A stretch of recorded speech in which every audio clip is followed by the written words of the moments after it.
I'm Michael Portillo. Join me on GB News on a Sunday morning for topical discussion, debate, arts and culture, and sometimes even ethical dilemmas. I don't always agree with you, Michael. Michael Portillo, Sundays on GB News, the People's Channel, Britain's news channel. Hello, I'm Michelle Dewberry, and you can join me every weekday 6 till 7 on Jubes and Kerr. Me and my panel will get stuck right into the day's events, and I can tell you, in fact, I can warn you, expect some robust debates, some strong opinions and perspectives from both sides of the fence. It's about you at home as well. I love to read out all of your comments, or at least as many as I can. So join me, Michelle Dewberry, Monday to Friday, 6 till 7 on Jubes and Kerr. Hello there, it's Eamon Holmes here from Breakfast on GB News. We're not just on your television and your screens, you know. We're on DAB plus digital radio, so you can listen to your favourite shows on the move. If you've not yet listened to GB News Radio, it's very simple. We're on your radio player and TuneIn apps, on your smart speaker, phone or tablet, or online at gbnews.uk. Take us with you wherever you go. GB News Radio. You never have to miss a moment of the People's Channel. Monday to Thursday on GB News, it's Bev Turner today from 10 a.m. We're going to be here for you, our GB News family, to keep you up to date, but also make you smile. The guy went from puberty to adultery. And I can't wait to bring a few of my own opinions. I have no time for cultural totalitarianism. We'll engage in passionate, but always polite debate, with your thoughts and opinions at the centre of it all. Only on GB News, the People's Channel, Britain's news channel. I'm Mark White. As GB News Home and Security Editor, I cover those key issues that are so important to you. Our authorities, our communities doing all they can to combat violent crime. With the public services under unbearable strain, why are we still failing to control our borders? Defence, the first priority of any government, has been continually hollowed out. Can we trust our politicians to protect the armed forces? Join me, Mark White, on GB News.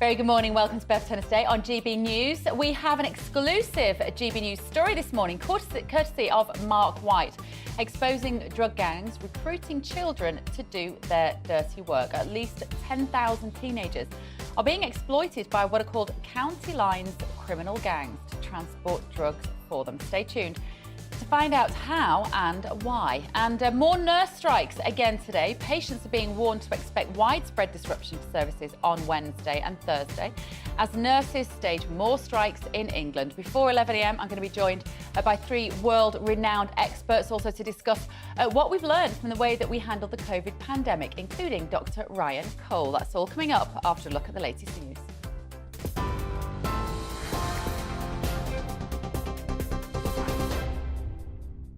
Bev, thank you. Good morning. It's 1 minute past 10. I'm Bethany Elsey in the GB newsroom. The rate at which prices are rising has slowed for the second month in a row, but the cost of some food has hit a 45-year high. The Office for National Statistics says the rate of inflation fell to 10.5% in December.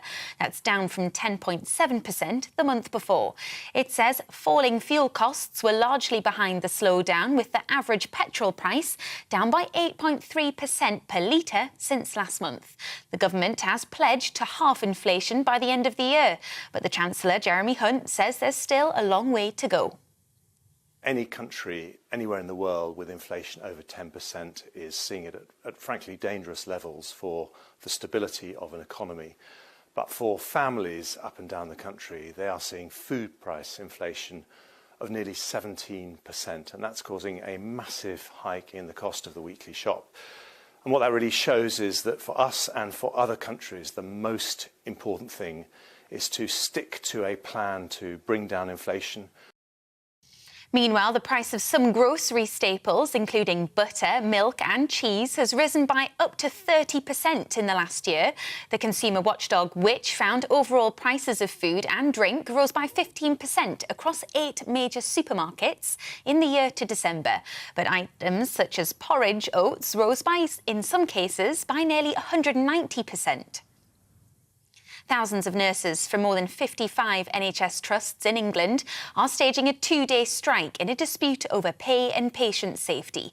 The action by members of the Royal College of Nursing is expected to lead to thousands of operations and appointments being cancelled. The Health Secretary, Steve Barclay, says he wants to work with the union leaders to find a fair resolution, but warned unaffordable pay rises will stoke inflation. Well, intensive care nurse Kelly Hopkins told GB News the government is destroying the NHS. I've got a relationship with the local food bank, and the amount of nurses that are having to use that on a weekly basis to feed their families is disgusting, to be honest. I mean, nurses are there to look after other people. Who's looking after the nurses at the moment? Nobody. It doesn't sit right with me, us striking. I never thought as a nurse I would be on a picket line, but the government need to take ownership and come to the table and talk about pay. Well, the government is asking the RCN to call off the industrial action, with Immigration Minister Robert Jenrick warning it could cause harm to the public. And we have worked hard to negotiate a series of derogations with the union, which will mean that services will be able to continue. But there will be a knock-on consequence, particularly in dealing with the backlog that's so important if we can get past the long shadow of COVID and get the NHS back into a better position. And that's really for the RCN and other unions to work with us and to call off these strikes, because they are harmful to the public and we don't want them to continue. Meanwhile, union leaders will meet the Education Secretary later today for talks in a bid to avoid strike action. Teachers with the National Education Union are planning to hold 7 days of walkouts in February and March in a dispute over pay. That's at the same time industrial action by the university staff. Ukraine's Interior Minister is amongst at least 16 people who've been killed in a helicopter crash. The National Police Chief says Denis Monastersky was killed in the crash near a nursery in the town of Brovary, outside Ukraine's capital, Kyiv. Officials say at least 29 people were also hurt in the incident, including 15 children. The cause is unknown and there's been no immediate comment from Russia. The man arrested on suspicion of attempted murder following a drive-by shooting outside a church in central London has been released on bail. The incident left 6 people injured, including a 7-year-old girl who remains in a serious but stable condition in hospital. The Metropolitan Police say shotgun pellets were fired from a moving black Toyota on Saturday afternoon as mourners left a funeral service. The 22-year-old has been bailed until next month while inquiries continue. And £60 million of government funding is to go towards building almost 6,000 new homes on brownfield sites. The development could also create about 18,000 jobs in the housing and construction sector. The Levelling Up Department says the money will help drive regeneration in towns and cities, as well as help more young people getting onto the housing ladder. You're up to date on GB News. We'll bring you more news as it happens now. It's back to Bev.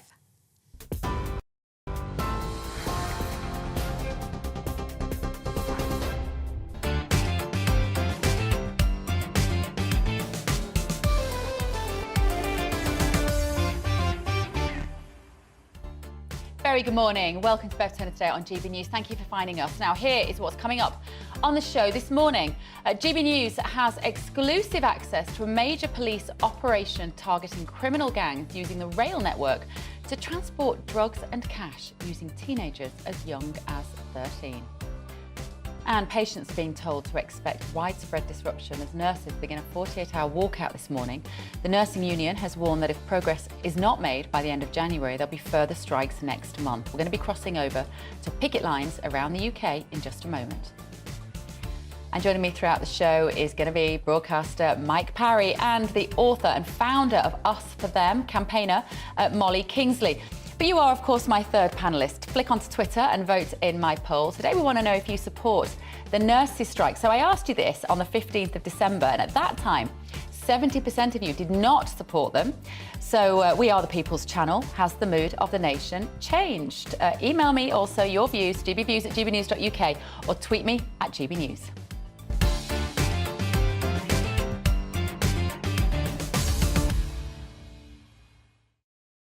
But first this morning, GB News can exclusively reveal that at least 10,000 teenagers, some as young as 13, are being exploited by criminal gangs to transport drugs. Most of the so-called county lines gangs are using Britain's rail network to carry huge quantities of illegal drugs and cash to communities right across the country. Our Home and Security editor, Mark White, has been given exclusive access to follow a major British Transport-led operation going after the county lines gangs.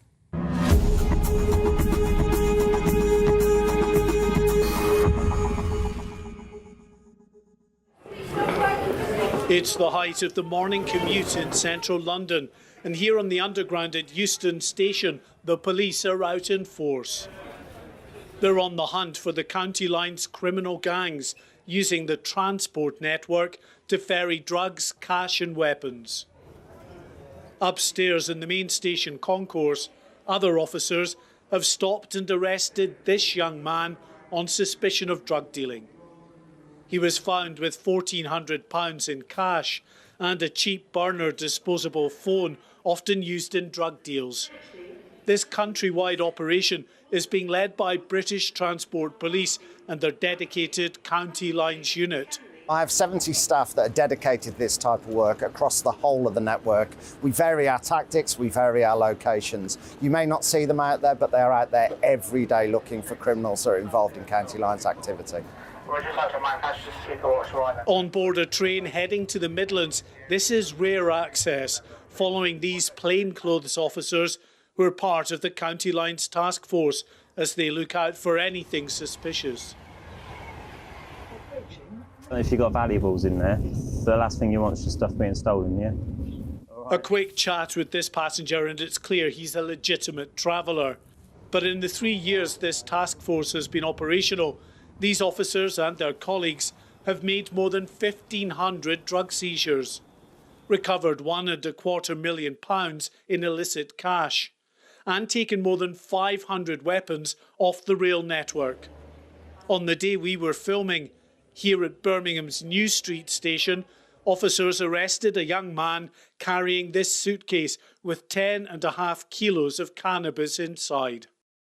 Further up the line in Wolverhampton, another man and a woman were stopped carrying a suitcase, this time with 6 kilos of cannabis inside. More than 40% of those arrested by the County Lines Task Force over recent years were teenagers. British Transport Police now works closely with social work and children's charities to identify those who might be victims themselves. If there is a young person or a vulnerable adult and there's a crime that's taken place but we recognise actually they're a victim of exploitation, then you've got an investigation process and a safeguarding process that can run parallel. Here at Coventry Station, another team of officers are working with police dog Ash and his keen sense of smell, a key weapon in identifying those worth a closer inspection. It doesn't take him long to pinpoint a likely suspect. As these plainclothes officers searched the man, it's soon clear the police dog was bang on the money. We've got a sealed bag, approximately £5,000 cash. So the gentleman's been arrested on suspicion of being concerned supply. So we've taken his custody and processed. So we've seized the cash. We've got 2 of his phones, so they'll be seized as well. With at least 600 County Lines criminal gangs, it is a major ongoing issue for law enforcement right across the country, as our time with British Transport Police starkly illustrates. Tens of thousands of pounds worth of drugs and illicit cash seized in just a single day. Mark White, GB News on the Rail Network. Mark White joins me now in the studio. Mark, I'm speechless watching that. How did this come to your attention in the first place to make a story about it? Because I think there's very little is known about this. I don't think ordinary members of the public will be aware that drugs gangs are using the rail network to ferry their drugs out to communities right across the country. We've known about it for a long time, but it's just getting the access to be able to go out with those officers from the specialist task force that are dealing with county lines drugs gangs, to be able to follow them and to see what they do. And it is, you know, eye-watering that on one day, I mean, that suitcase that was recovered when they stopped a gentleman at Birmingham New Street Station, 10.5 kilos of cannabis. That's a street value of more than £100,000. 6 kilos stopped in Wolverhampton. Again, a street value of about £60,000. And then there's all the cash recovered. 5,000 of one person, 4,000 of another, 1,500 of another.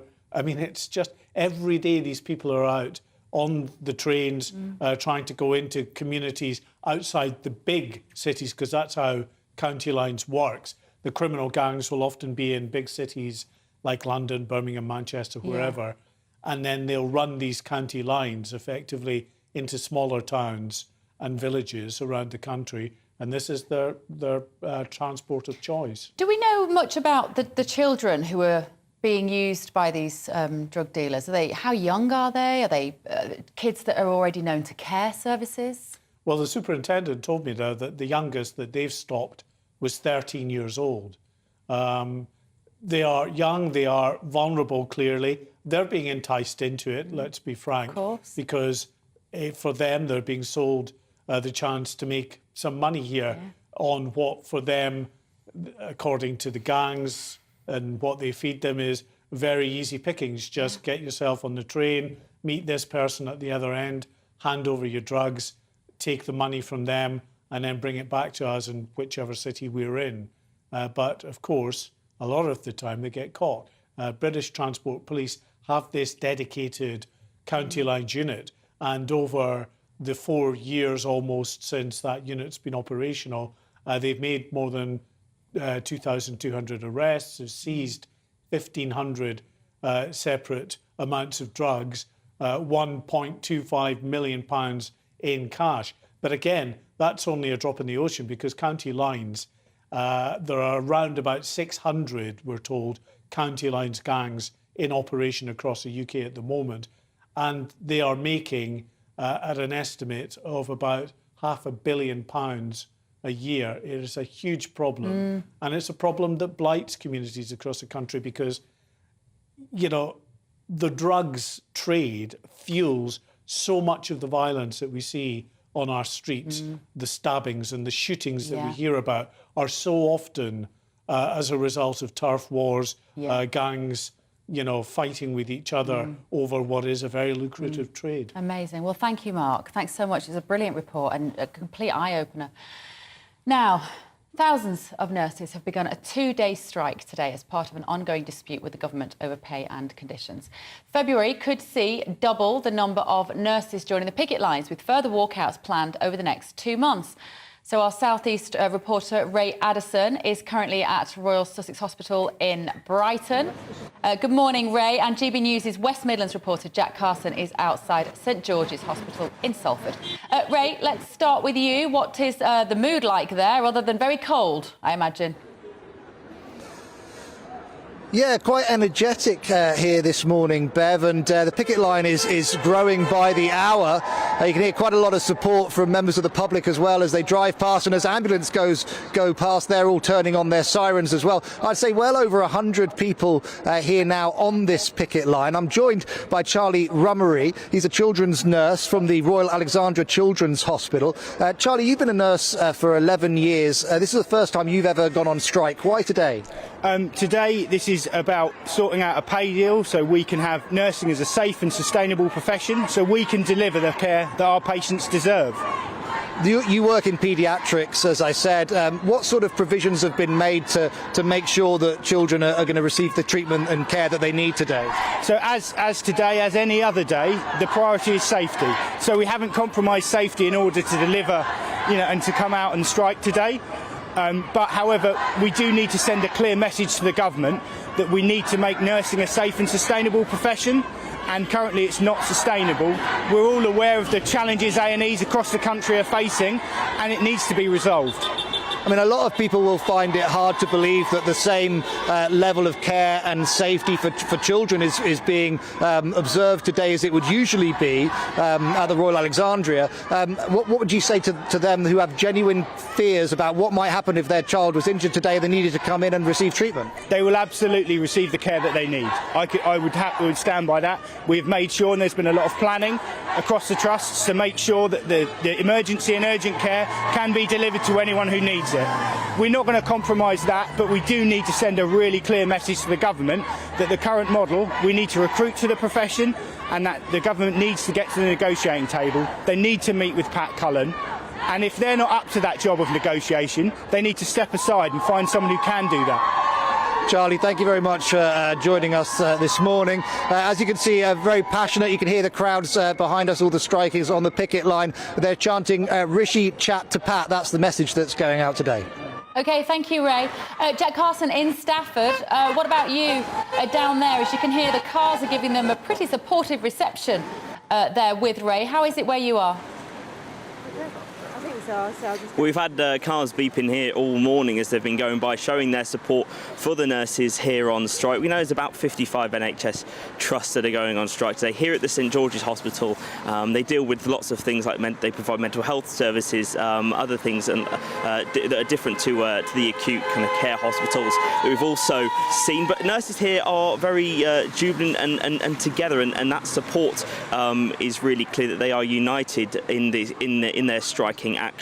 Pat Cullen, the RCN secretary, saying that strike action by nurses today is a modest escalation from that December before a sharp increase in escalation 3 weeks from now, as we know that there's going to be more strikes heading into the next month. She also said that people aren't dying because nurses are striking. Nurses are striking because people are dying. But in terms of the care that patients can receive, we heard Ray talking there. The RCN and the NHS say that they have committed to agree to staff chemotherapy, emergency cancer services, dialysis, critical care units as well. Those staff in A&E are working a traditional kind of Christmas Day style shift. But this is going to have an impact on people trying to get care and trying to get treatment today. We know from the December strikes around 30,000 appointments had to be rescheduled, and as we head into the first day of a 2-day walkout, people are going to be disrupted once again.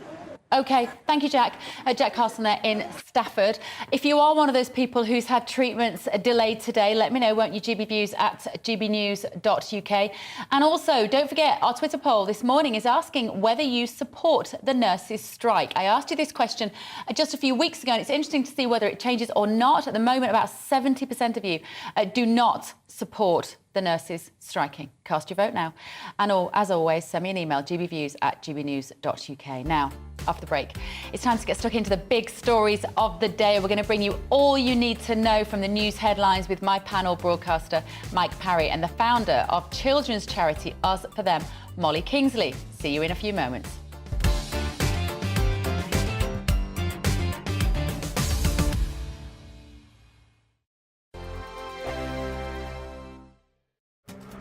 This year on GB News, we've got brand new members in the family. Join us. Across the entire United Kingdom, we cover the issues that matter to you. GB News will always stay honest, balanced and fair. We want to hear whatever is on your mind. And we don't talk down to you. The establishment had their chance. Now we're here to represent you. Britain's watching. Come join us on GB News, the People's Channel. Britain's news channel. Monday to Thursday, 9 p.m. till 11 p.m. Join me, Dan Wootton. I'll bring you the sharpest takes and hottest debates. Do you not believe in prison? I don't believe in prison. I'm completely stunned. I guarantee you there'll be no spin, no bias, no censorship. I actually was personally quite offended by it. And no reason to go to bed. So I guess they've always been quite woke. That's Dan Wootton tonight on TV, radio and online. Monday to Thursday from 9 p.m. till 11 p.m. on GB News. The People's Channel, Britain's news channel. We are GB News, and we'd like to say thank you to each and every one of you for bringing us your conversations, for helping our great nation find its voice. We are here for you on radio, television, and online. across England, Scotland, Wales, and Northern Ireland. It's not the BBC, you actually get your facts right. We are proud to be GB News, the People's Channel, Britain's news channel. I'm Mark White. As GB News Home and Security Editor, I cover those key issues that are so important to you. Our authorities, our communities doing all they can to combat violent crime. With the public services under unbearable strain, why are we still failing to control our borders? Defence, the first priority of any government, has been continually hollowed out. Can we trust our politicians to protect the armed forces? Join me, Mark White, on GB News.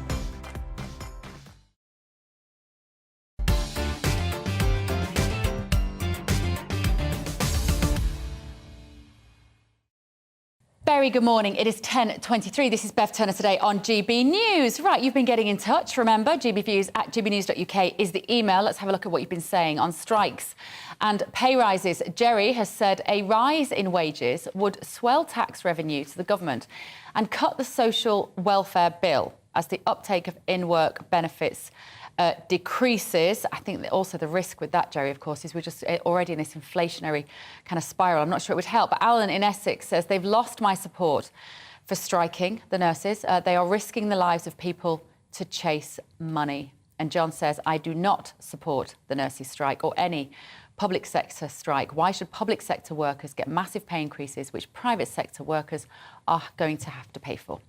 Right, keep those emails coming in, gbviews@gbnews.uk. Now, my guests are here this morning. I'm delighted to be joined by broadcaster and journalist, friend of the channel, Mike Parry, and co-founder of Us For Them, a volunteer organisation of people who care about children, Molly Kingsley.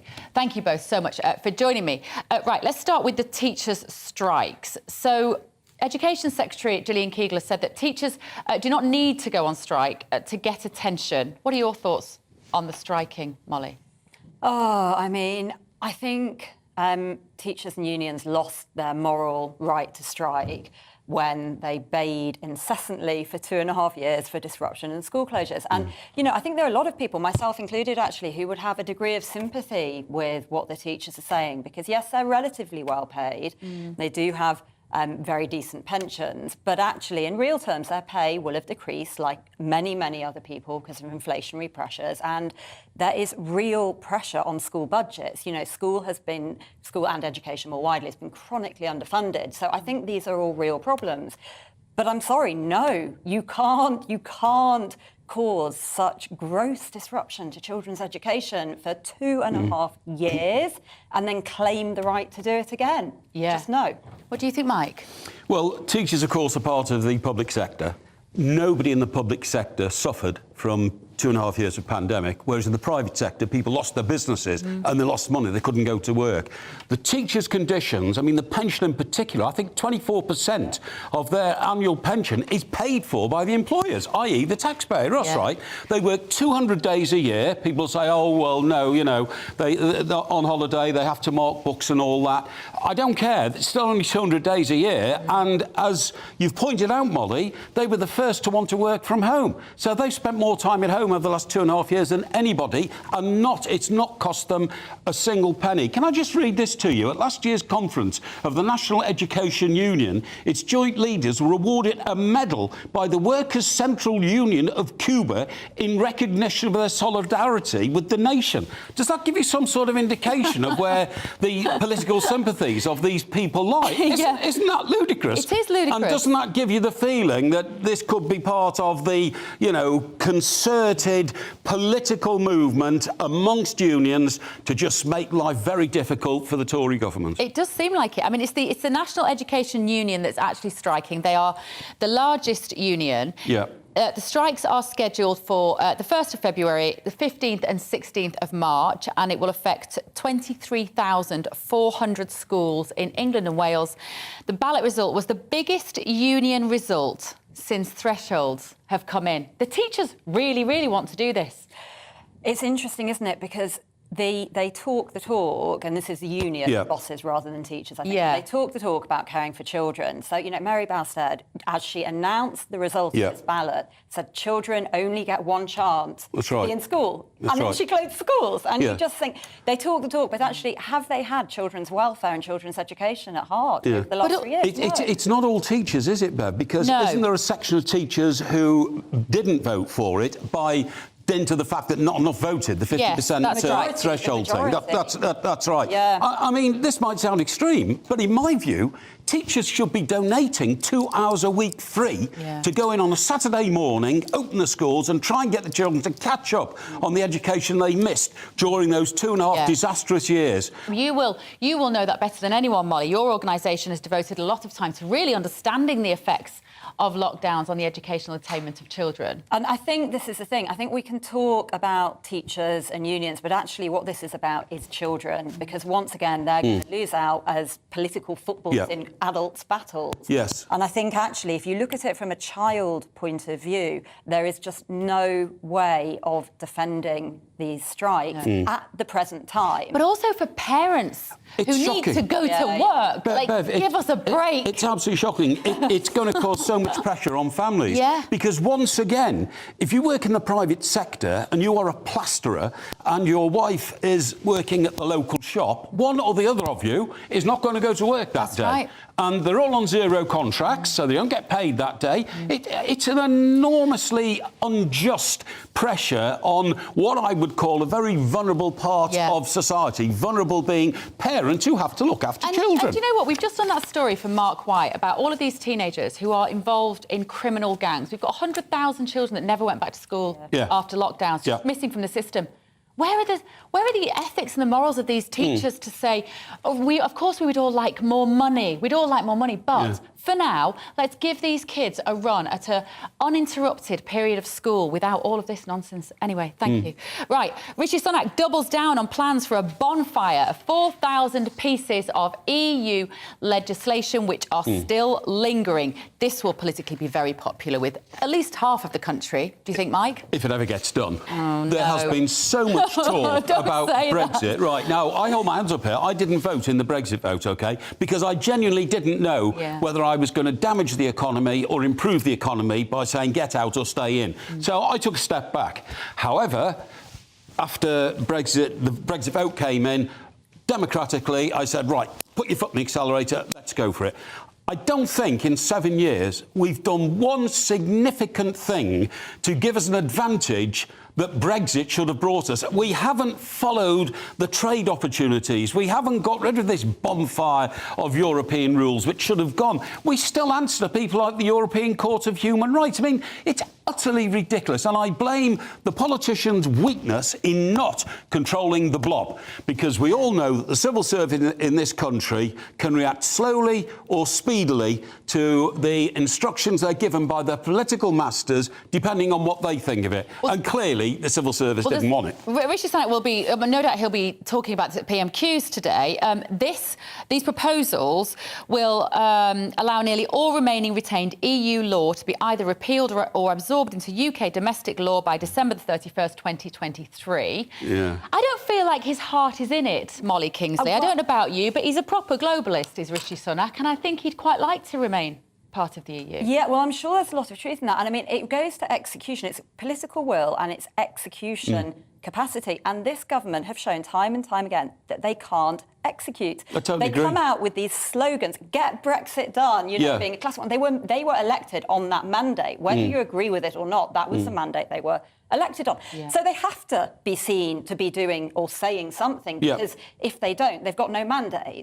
As to whether he wants to or whether they can, I mean... I think it's just too much effort. I think this is going to be too hard. Half of the MPs on both sides of the House of Commons don't want it anyway, determined to try and stop it. Most of the House of Lords, when it goes to them, them will stretch it out because they don't want it. There's a majority of Labour peers in the House of Lords.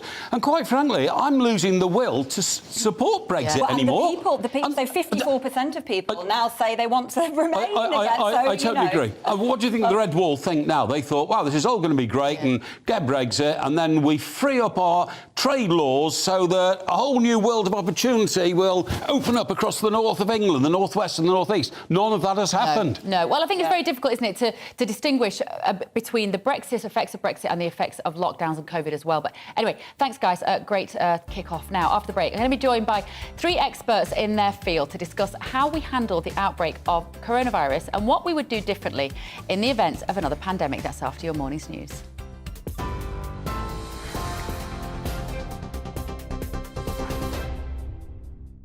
Bev, thank you. Good morning. It's 32 minutes past 10. I'm Bethany Elsey in the GB newsroom. The rate at which prices are rising has slowed for the second month in a row, but the cost of some food has hit a 45-year high. Figures from the Office for National Statistics said the rate of inflation fell to 10.5% in December. That's down from 10.7% the month before. Falling fuel costs were largely behind the slowdown, with average petrol prices down by 8.3% a litre since December. The government has pledged to halve inflation by the end of the year, but Chancellor Jeremy Hunt says there's a long way to go. Any country anywhere in the world with inflation over 10% is seeing it at frankly dangerous levels for the stability of an economy. But for families up and down the country, they are seeing food price inflation of nearly 17%, and that's causing a massive hike in the cost of the weekly shop. And what that really shows is that for us and for other countries, the most important thing is to stick to a plan to bring down inflation. Thousands of nurses from more than 55 NHS trusts in England are staging a 2-day strike in a dispute over pay and patient safety.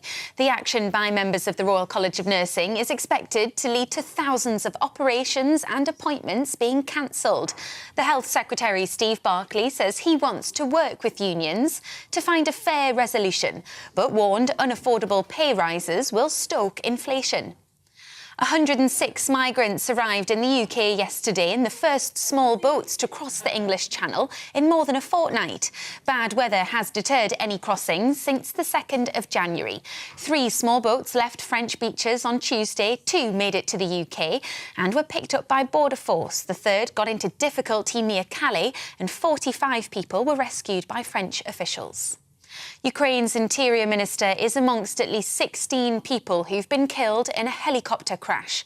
The National Police Chief says Denis Monastersky was killed in the crash near a nursery in the town of Brovary outside Ukraine's capital, Kyiv.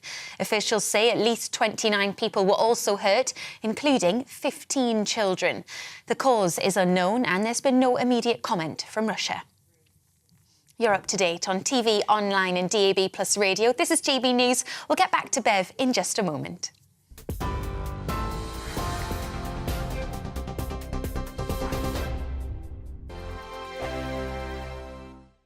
Monday to Thursday nights on GB News. At 6, it's Deems & Co. 7 o'clock, Farage. At 8, join Mark Stein. And at 9, Dan Wootton Tonight, followed by Headliners. On TV, radio and online. This is GB News.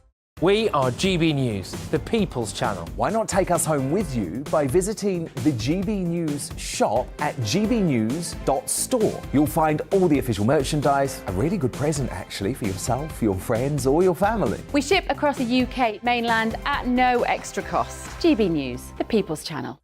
Here on GB News Live, we'll be keeping you in the picture, finding out what's happening across the country and finding out why it matters to you. We'll have the facts fast with our team of reporters and specialist correspondents. Wherever it's happening, we'll be there from 12 noon on TV, radio and online. GB News, the People's Channel, Britain's news channel. Monday to Thursday on GB News, it's Bev Turner Today from 10 a.m. We're going to be here for you, our GB News family, to keep you up to date, but also make you smile. There's a guy who went from puberty to adultery. And I can't wait to bring a few of my own opinions. I have no time for cultural totalitarianism. We'll engage in passionate, but always polite debate. with your thoughts and opinions at the centre of it all. Only on GB News, the People's Channel, Britain's news channel. Hi there, it's Stephen and Anne. At breakfast from 6 a.m, you'll always be caught up with everything you need to know, the latest headlines, opinions and debates. We'll bring you the good news and the bad, but most of all, we're here for you. Remember, send in your views and let us know what you would like us to talk about. That's because we're your news channel. And every morning at 6 a.m, it's breakfast on GB News.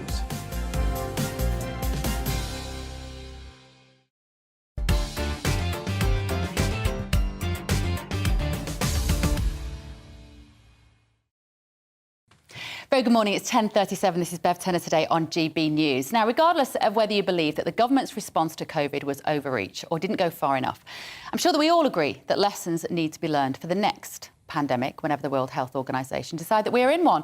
Events since spring 2020 were unprecedented and raised important questions about the individual versus the collective, medical ethics, the impartiality of regulatory health bodies, and so on and so on.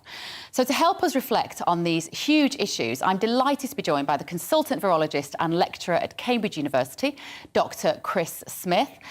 And in the studio with me, American physician Dr. Kat Linley and pathologist Dr. Ryan Cole. So, Ryan, let me come to you first. Here in the UK, the pandemic preparedness plan, it was years in the making, was torn up without any explanation. Was it the same in America? And if so, when did it strike you that that might not have been the necessary course of action?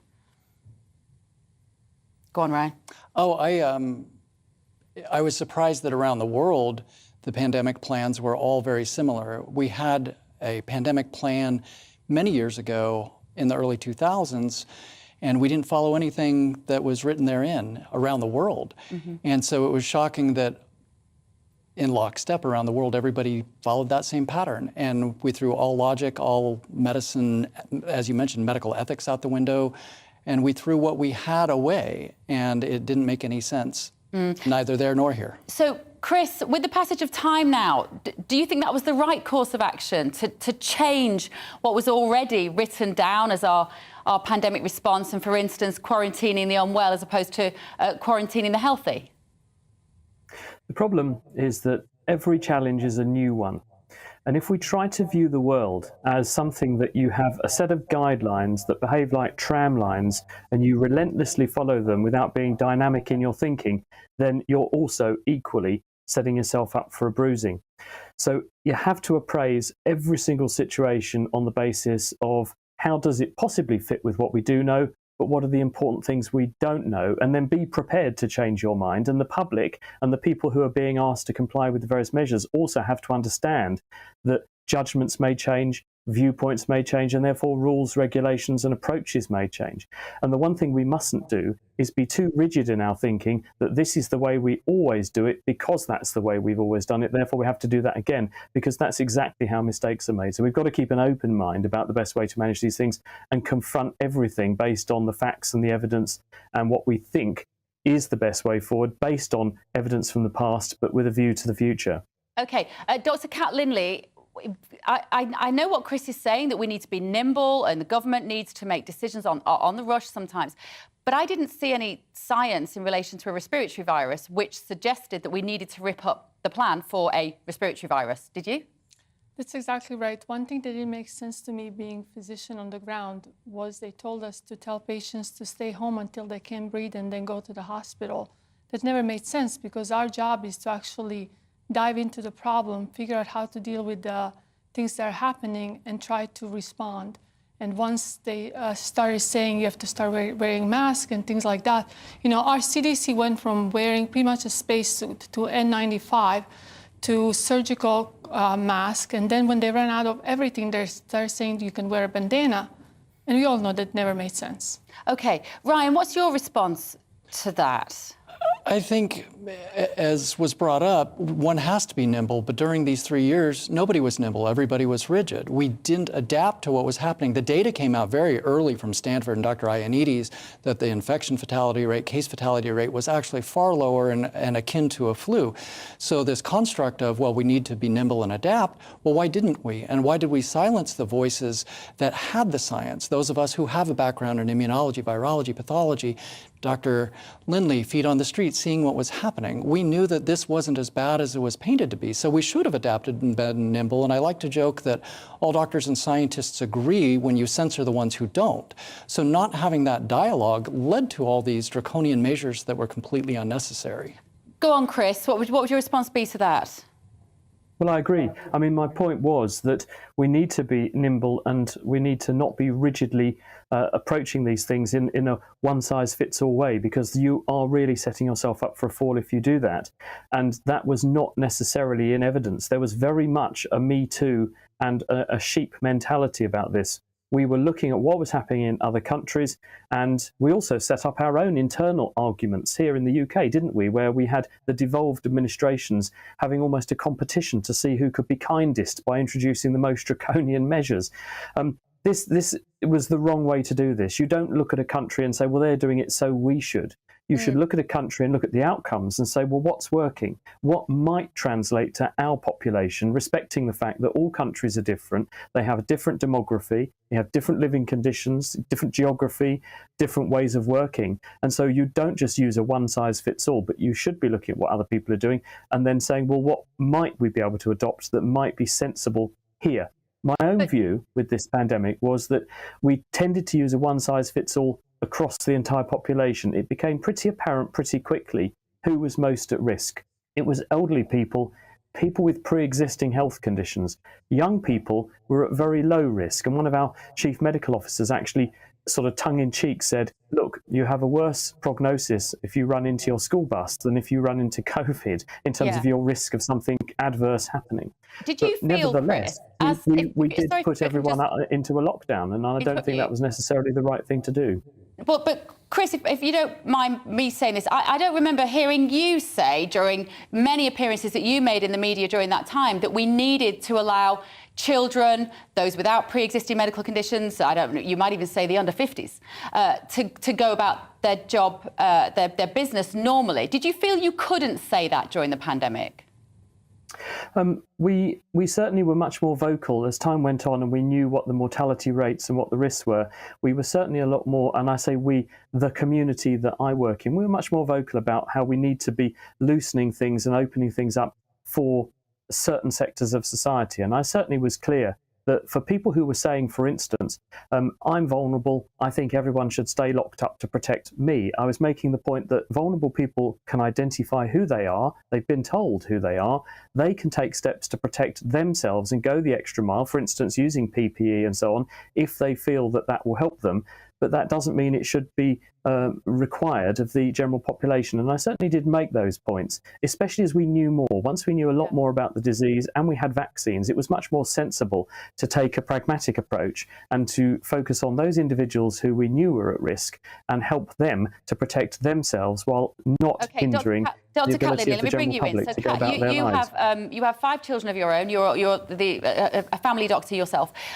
The way that we marginalised children within this pandemic is one of the things that I think is the most unforgivable.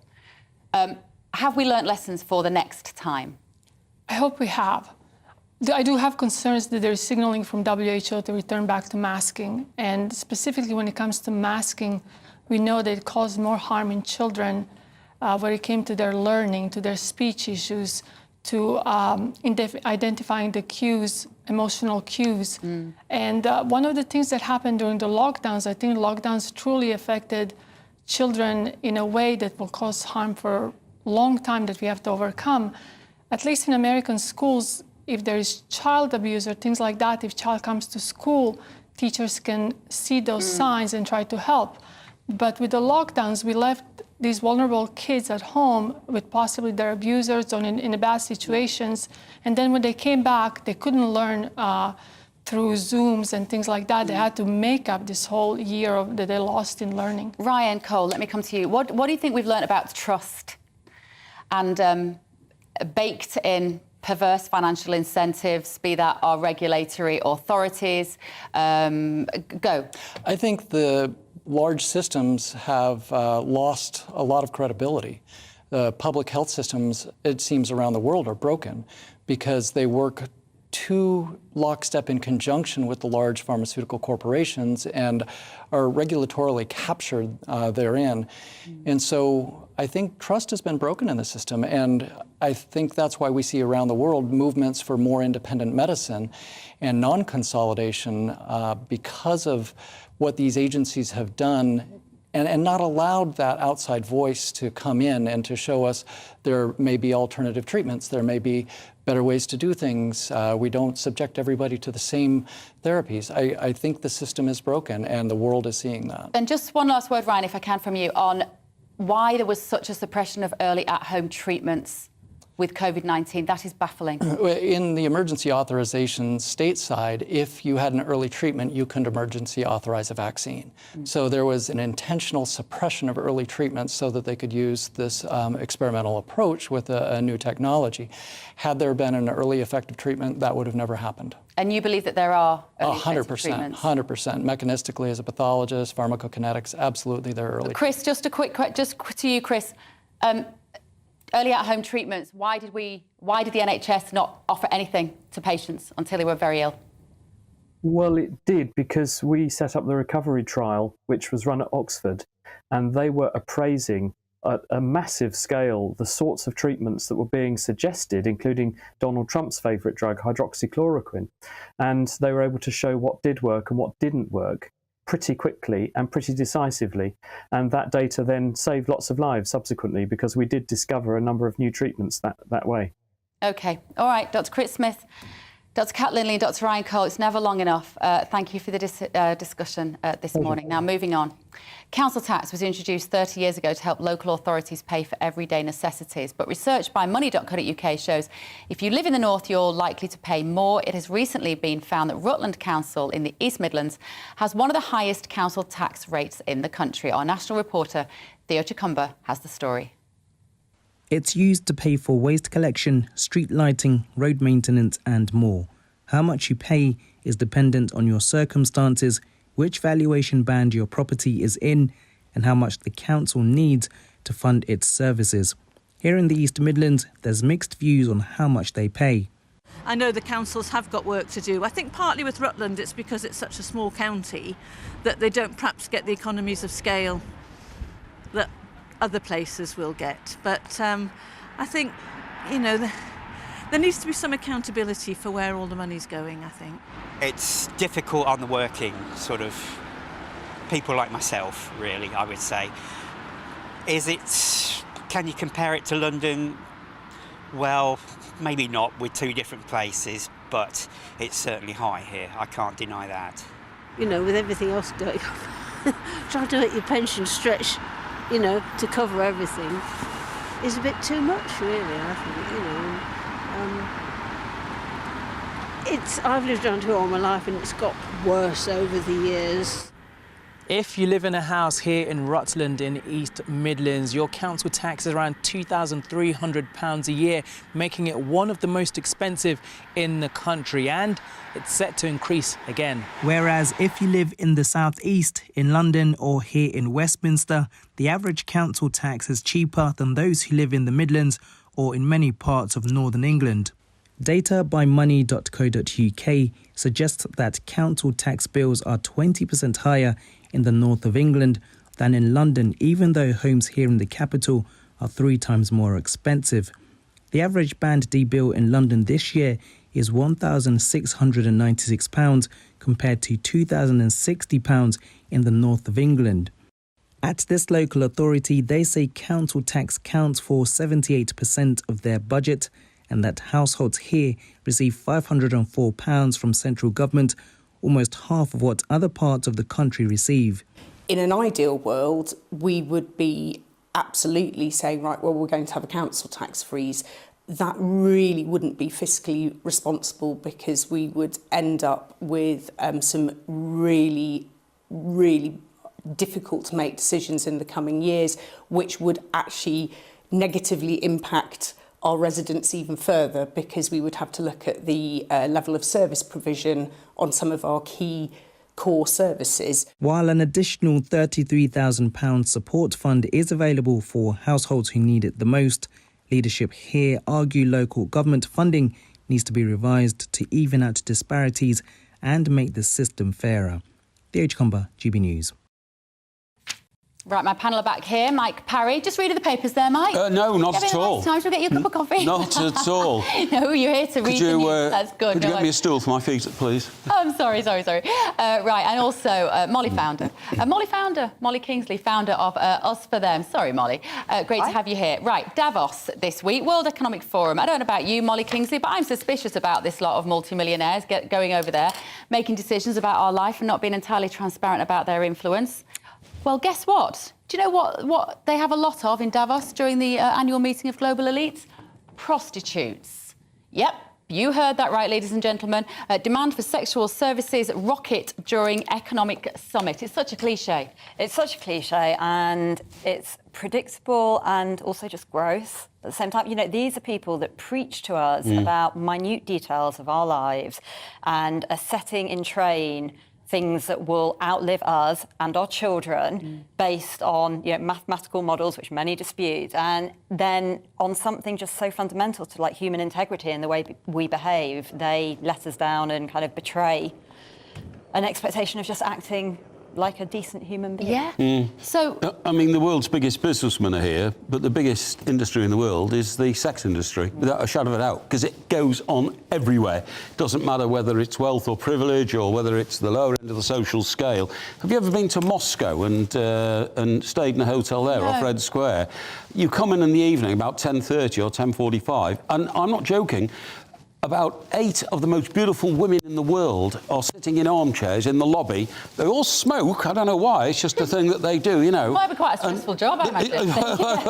It could be. And they're all giving you the eye. I mean, they'd have to be hard to give me the eye, obviously. But you know, but I'm saying it is a completely and utterly accepted industry in places like Moscow. I'm talking before the Ukraine situation. We used to go there on business, following football matches and that kind of stuff, you know. But everywhere I've been around the world, you know, in my career in journalism, it's apparent that it's there. But you do think they'd do a little bit more to make it more discreet, wouldn't you? That's the thing I think about this story that amazes me, is that all of those very powerful men who are there, and it is predominantly men, are not remotely ashamed about the fact that, I mean, in 2020, the Times did an investigation and found that at least 100 prostitutes travelled to Davos. I'm amazed it was only 100. Well, I think there's quite a lot there already. Yeah. There was one sex worker named Liana. She's told Bild, German magazine, that she regularly sees an American, visits Switzerland multiple times a year, and is among the 2,700 conference attendees. And she charges nearly 800 quid for an hour.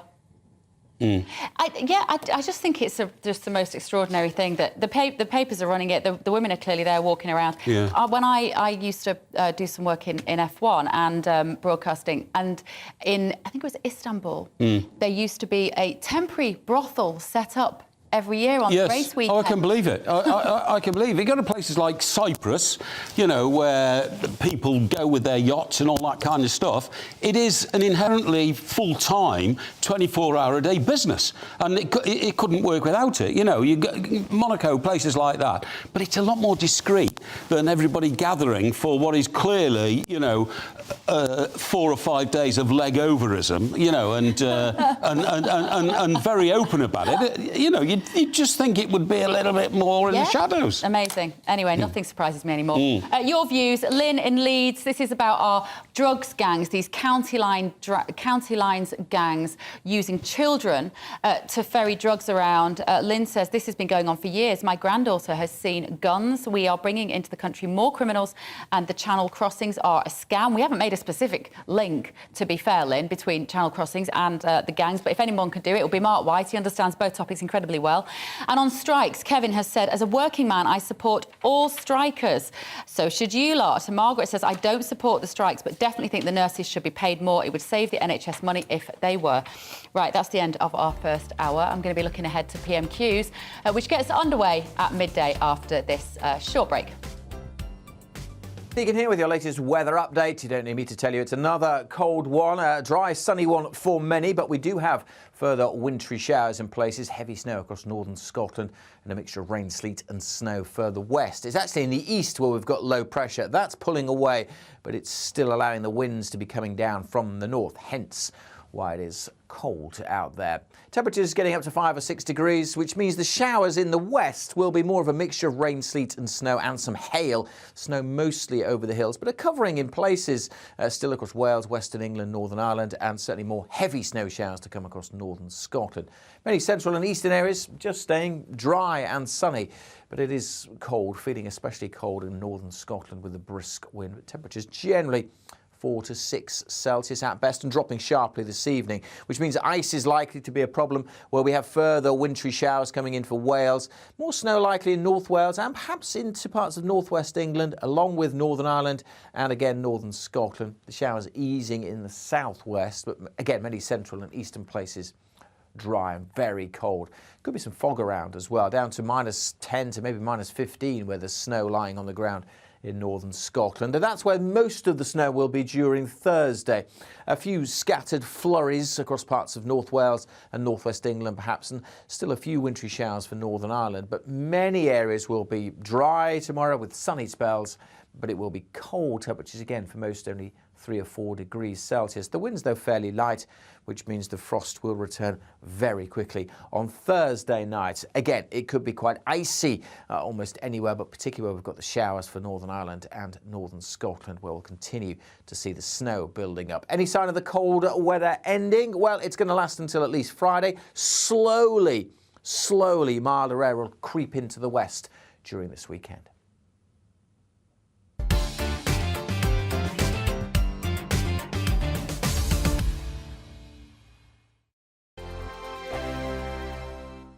Every morning from 6 o'clock, we'll wake you up with GB News Breakfast with all the stories you didn't know from the night before. So whether it's serious news, entertainment, or your own views from all over our great nation, we're here to kick off your day with a smile. The national media should be reflecting and reporting what's happening here. You will notice the northwestern accents. Whether you're with us on TV, radio, or online, every morning it's breakfast from 6 a.m. Hope you can join us. We are GB News, right across the nation. You can get us on television, on radio, on digital. We're absolutely everywhere. Amazing! You see, amazing! You remind me of me in the European Parliament. But here's the most important bit. We are not part of the mainstream establishment. We think and speak just like you do. We are the People's Channel. Magnificent. That's really, really thoughtful. Come and join us on GB News, the People's News Channel. My name's Tom Harwood and join me 9:30 a.m. every weekday for The Briefing, your one-stop shop for everything you need to know about what's going on in politics today. I wonder if this is a deal that might need to be like the biscuits in this factory, twice baked. Is there not an opportunity here to win out against the extremes? Tom Harwood, GB News. What are you going to do about it? Things should have been done differently, and they certainly are being done differently. Don't miss it. The Briefing with me, Tom Harwood, 9:30 Monday to Friday on GB News. Join me, Nana Akue, Saturday and Sunday afternoons on GB News. Expect fiery debate and passionate discussion as me and my panel tackle some of the biggest topics hitting the headlines. It's a place for everyone's opinion. No one gets cancelled, but no one gets an easy ride. Oh, she's on it today! Be ready for conversations that are fierce, frank, and of course, fun. Every Saturday and Sunday afternoon from 4 p.m. on GB News, the People's Channel.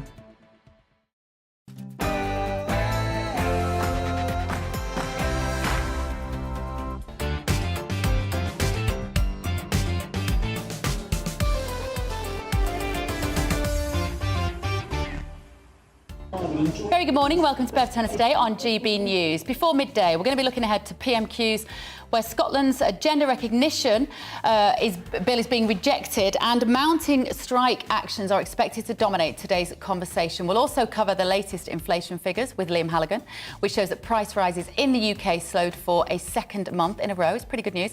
That's all coming up after a look at the latest news with Beth.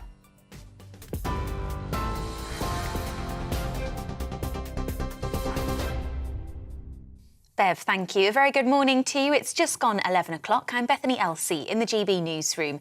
The rate at which prices are rising has slowed for the second month in a row, but the cost of some food has hit a 45-year high.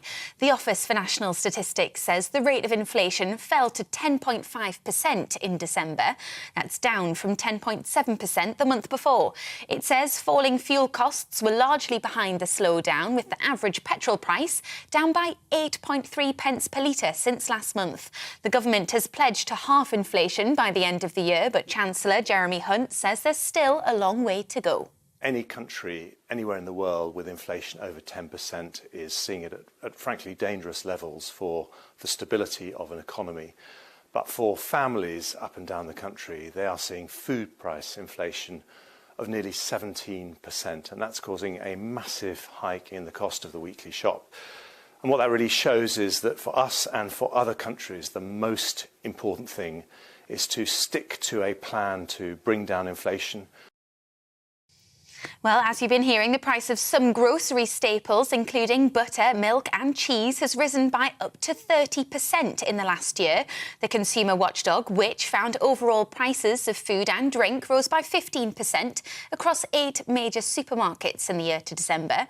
But items such as porridge oats rose, in some cases, by nearly 190%. Thousands of nurses from more than 55 NHS trusts in England are staging a 2-day strike in a dispute over pay and patient safety. The action by members of the Royal College of Nursing is expected to lead to thousands of operations and appointments being cancelled. The Health Secretary, Steve Barclay, says he wants to work with union leaders to find a fair resolution, but warned unaffordable pay rises will stoke inflation. Intensive care nurse Kelly Hopkins told GB News the government is destroying the NHS. I've got a relationship with the local food bank, and the amount of nurses that are having to use that on a weekly basis to feed their families is disgusting, to be honest. I mean, nurses are there to look after other people. Who's looking after the nurses at the moment? Nobody. It doesn't sit right with me, us striking. I never thought as a nurse I would be on a picket line, but the government need to take ownership and come to the table and talk about pay. Well, the government is asking the RCN to call off the industrial action, with Immigration Minister Robert Jenrick warning it could cause harm to the public. And we have worked hard to negotiate a series of derogations with the union, which will mean that services will be able to continue. But there will be a knock-on consequence, particularly in dealing with the backlog that's so important if we can get past the long shadow of COVID and get the NHS back into a better position. And that's really for the RCN and other unions to work with us and to call off these strikes, because they are harmful to the public and we don't want them to continue. Ukraine's President Volodymyr Zelensky says at least 15 people have been killed in a helicopter crash near the country's capital, Kyiv. The national police chief says Ukraine's Interior Minister Denis Monastersky was among those who died in the crash that happened near a nursery in the town of Brovary. Officials say at least 29 people have been injured, including 15 children. The cause is unknown and there's been no immediate comment from Russia. GB News can reveal at least 10,000 teenagers, some as young as 13, are being exploited by criminal gangs to transport drugs. Most of the so-called county lines gangs are using Britain's rail network to carry huge quantities of illegal drugs and cash to communities right across the country. GB News has been given exclusive access to follow a major British Transport Police-led operation to break up the gangs. 70 staff that are dedicated to this type of work across the whole of the network. We vary our tactics, we vary our locations. You may not see them out there, but they're out there every day looking for criminals that are involved in county lines activity. 106 migrants arrived in the UK yesterday in the first small boats to cross the English Channel in more than a fortnight. Bad weather had deterred any crossing since the 2nd of January. 3 small boats left French beaches on Tuesday. 2 made it into UK waters and were picked up by Border Force. The 3rd got into difficulty near Calais, and 45 people were rescued by French officials. This is GB News. We'll bring you more news as it happens. Now it's back to Bev.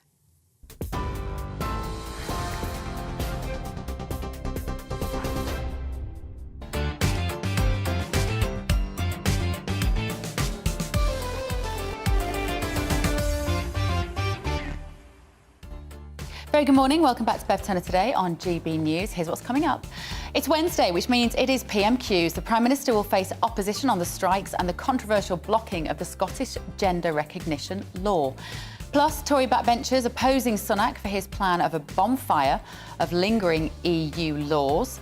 And as the UK inflation figure slows for the second month in a row, but food prices remain high, we're asking how feasible it is that Rishi Sunak's promise to halve the rate of inflation will happen this year. I'm going to be joined back in the studio by my two great panellists, broadcaster Mike Parry and the author and founder of Us For Them campaigner Molly Kingsley. But you are my third panellist. Click onto Twitter, won't you, and vote in my poll. Today we want to know if you support the nurses' strikes, which are happening today and tomorrow. I asked you this as well on the 15th of December, and at that time, 70% of you did not support them. And as we are the People's Channel, I like to understand the mood of the nation. Have the people changed their minds? Email me gbviews@gbnews.uk or tweet me at gbnews.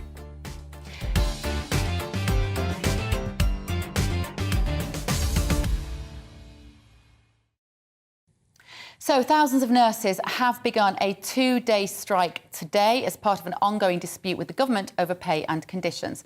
Patients have been told to prepare for significant disruption to operations and appointments, although emergency care will be provided. Let me know if you are one of those people. gbviews@gbnews.uk.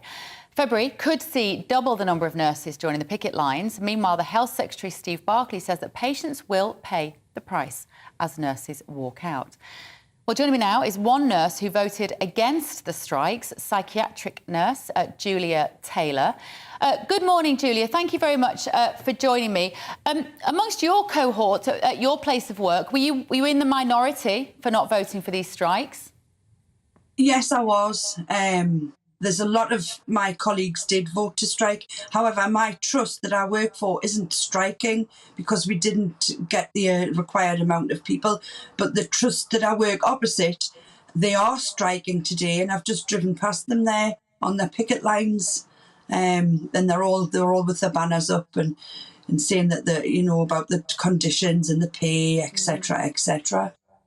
And what do you think has happened, Julia, if you kind of look back on the last couple of years and how we've got to this point?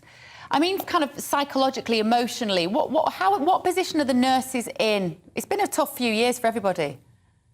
Mm-hmm. It definitely has. It's been very tough, but it was already getting tough prior to the pandemic that we had. Sadly, all that did was highlight all of the errors that were working, and it's so very difficult I'm not working in these conditions, but some of my friends that I know, they're doing 13-hour shifts, they're not having a break, they're scrapping the holidays, they're doing bank shifts on the holidays when they should be on holiday. There's not enough staff on the wards on a normal day, and it made me laugh when the government have said that they're going to bring in this bill to try and make it so we've got to have the required minimum amount of numbers working on strike days. I think it would be very nice to have the required minimum amount of staffing on a normal day. Where have all the nurses gone then, Julia? And how long has it been this bad? I would say it's been this bad for about 2 years. But prior to that, it was getting bad anyway. And as for where they've gone, some nurses have totally left the profession completely and they don't want to have anything to do with nursing. Some nurses have joined agencies where they get sometimes three times more than we do on shift. And some nurses have gone abroad. They've gone to the likes of Australia, where they get a really, really great life and they get a house included. They get everything they need. The sad thing is that the last 12 years has been the ruination of this NHS, and it's not just on its knees now, it's crawling along the bottom of the floor. That's where it is. And yet, Julia, it's so ironic, isn't it? Because the NHS has never pumped more money into managers devoted to your well-being, managers devoting to diversity, happiness and inclusion in the workplace. None of it seems to have worked. What did and do nurses need other than just pay to make them want to stay in what is a very, very important job? More nurses. We need more nurses. We've got 50,000 nurses and midwife shortage. We've got 12,000 doctors shortage. We also need GPs to be sorted out, because a lot of the people that come to the hospital in the first place could have been seen at their GP surgery, but they can't get appointments. So A&E's backlogged. We've also got 10,000 people in beds at the moment who are blocking those beds, and they can't get out to social care. God, I could sit here all day telling you what we need. And what we need is that social care fixed, so that people can go from hospital into the care home or into home care with relevant carers coming in to see people. And my big thing is student nurses. They leave university with a £60,000 debt to go and work in the NHS, where they get a 20% in real terms pay cut to what I got 12 years ago. And it's all happened in 12 years.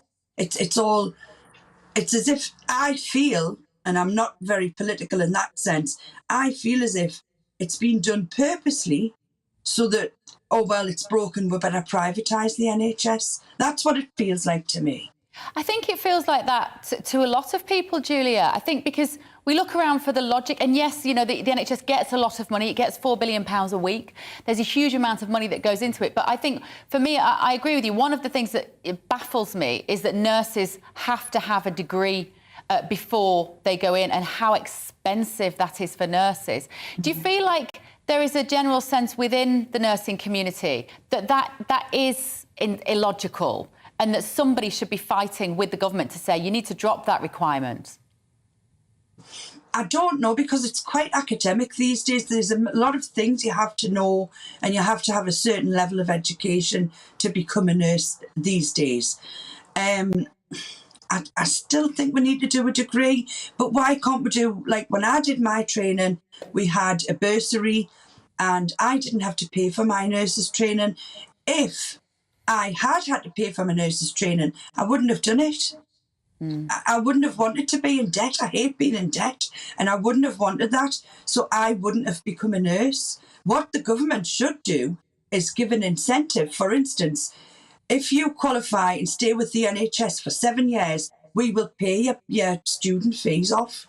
Why can't they do that? Yeah. Well, there's a you talk a lot of sense, Julia, and thank you from our viewers and listeners for the fact that you haven't gone on strike today. There's 70% of our viewers in our Twitter poll are not supporting the strike, so we appreciate your commitment and your service. Psychiatric nurse Julia Taylor there.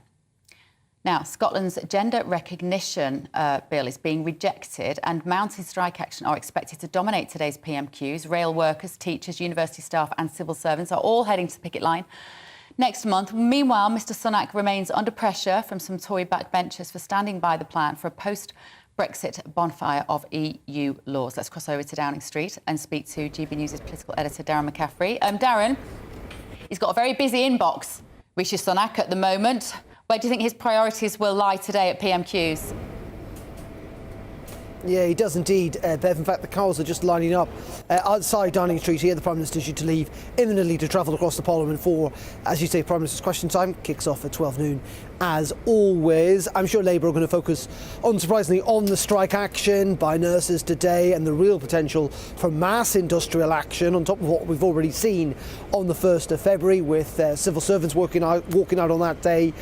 It sounds like railway workers too, potentially paramedics, and all this while teachers are going to go on strike alongside continued strike by nurses and others.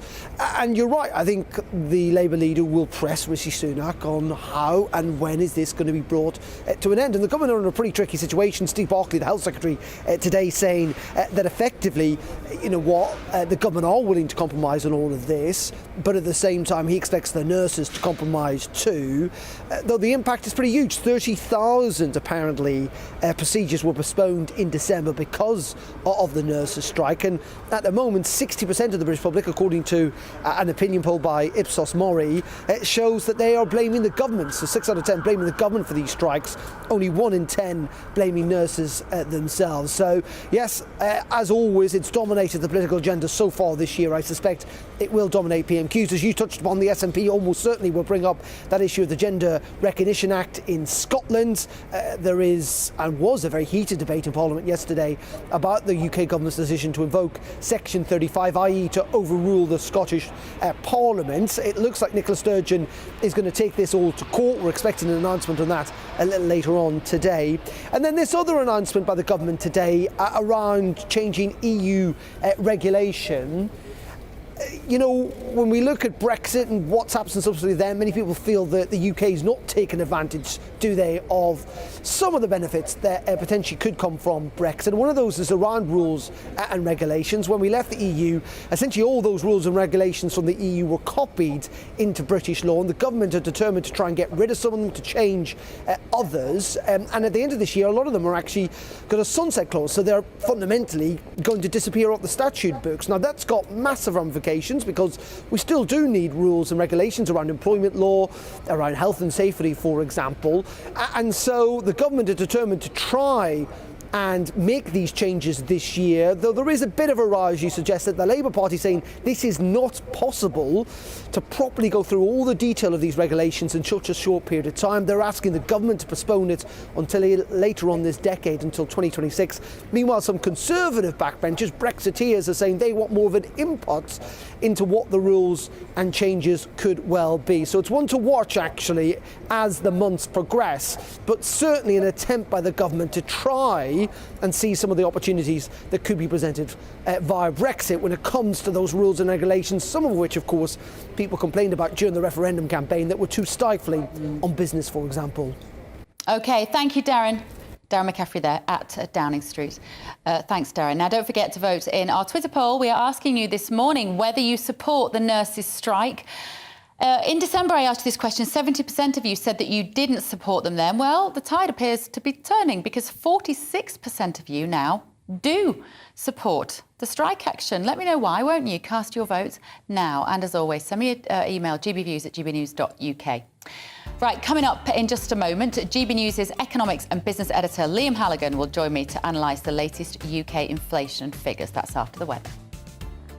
Alex Deacon here with your latest weather update. You don't need me to tell you it's another cold one, a dry, sunny one for many, but we do have further wintry showers in places, heavy snow across northern Scotland and a mixture of rain, sleet and snow further west. It's actually in the east where we've got low pressure. That's pulling away, but it's still allowing the winds to be coming down from the north, hence why it is cold out there. Temperatures getting up to 5 or 6 degrees, which means the showers in the west will be more of a mixture of rain, sleet and snow and some hail. Snow mostly over the hills, but a covering in places still across Wales, Western England, Northern Ireland, and certainly more heavy snow showers to come across northern Scotland.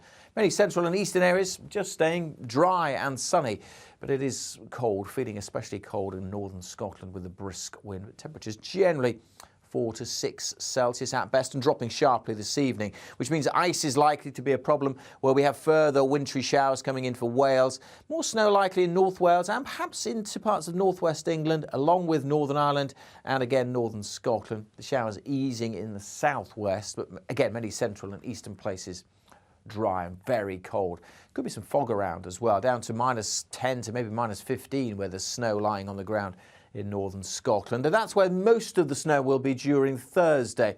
A few scattered flurries across parts of North Wales and northwest England perhaps, and still a few wintry showers for Northern Ireland. But many areas will be dry tomorrow with sunny spells, but it will be cold. Temperatures again for most only 3 or 4 degrees Celsius. The winds, though, fairly light, which means the frost will return very quickly on Thursday night. Again, it could be quite icy almost anywhere, but particularly where we've got the showers for Northern Ireland and northern Scotland, where we'll continue to see the snow building up. Any sign of the cold weather ending? Well, it's going to last until at least Friday. Slowly, milder air will creep into the west during this weekend.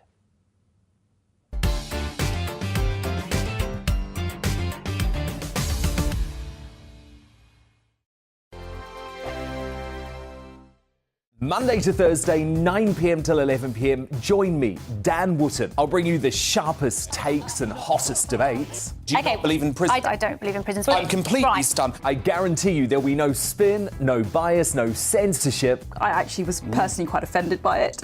And no reason to go to bed. So I guess they've always been quite woke. That's Dan Wootton tonight on TV, radio and online. Monday to Thursday from 9 p.m. till 11 p.m. on GB News. The People's Channel, Britain's news channel. Every morning from 6 o'clock, we'll wake you up with GB News Breakfast with all the stories you didn't know from the night before. So whether it's serious news, entertainment, or your own views from all over our great nation, we're here to kick off your day with a smile. And the national media should be reflecting and reporting what's happening here. You will notice the northwestern accents. Whether you're with us on TV, radio, or online, every morning, it's breakfast from 6 a.m. Hope you can join us.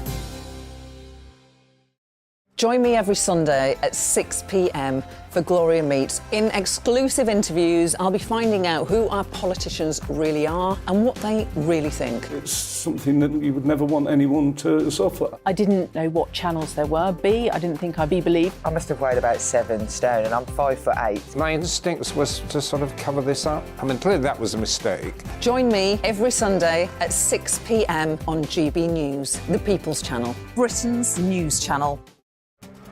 This year on GB News, we've got brand new members in the family.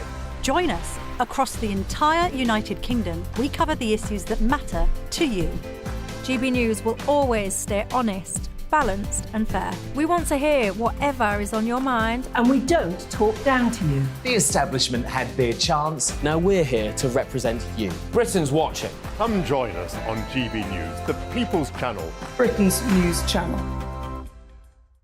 My name's Tom Harwood and join me 9:30 a.m. every weekday for The Briefing, your one-stop shop for everything you need to know about what's going on in politics today. I wonder if this is a deal that might need to be like the biscuits in this factory, twice baked. Is there not an opportunity here to win out against the extremes? Tom Harwood, GB News. What are you going to do about it?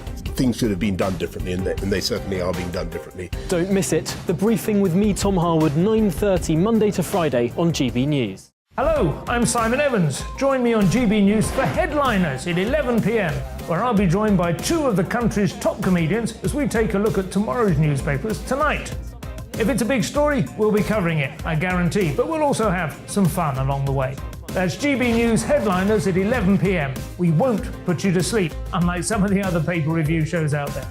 So join us, 11 p.m, 7 nights a week.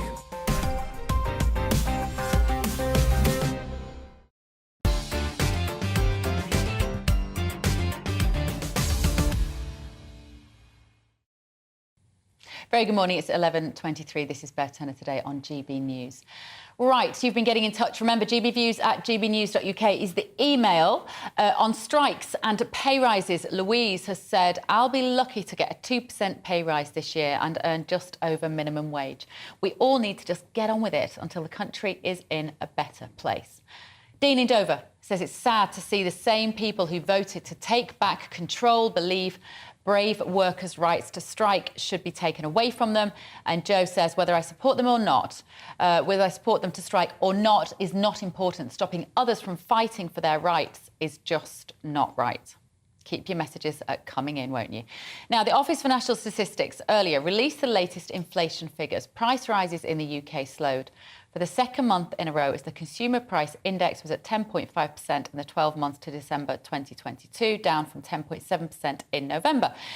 Liam Halligan is here with me to talk numbers. What's the headlines from this that we need to take out today?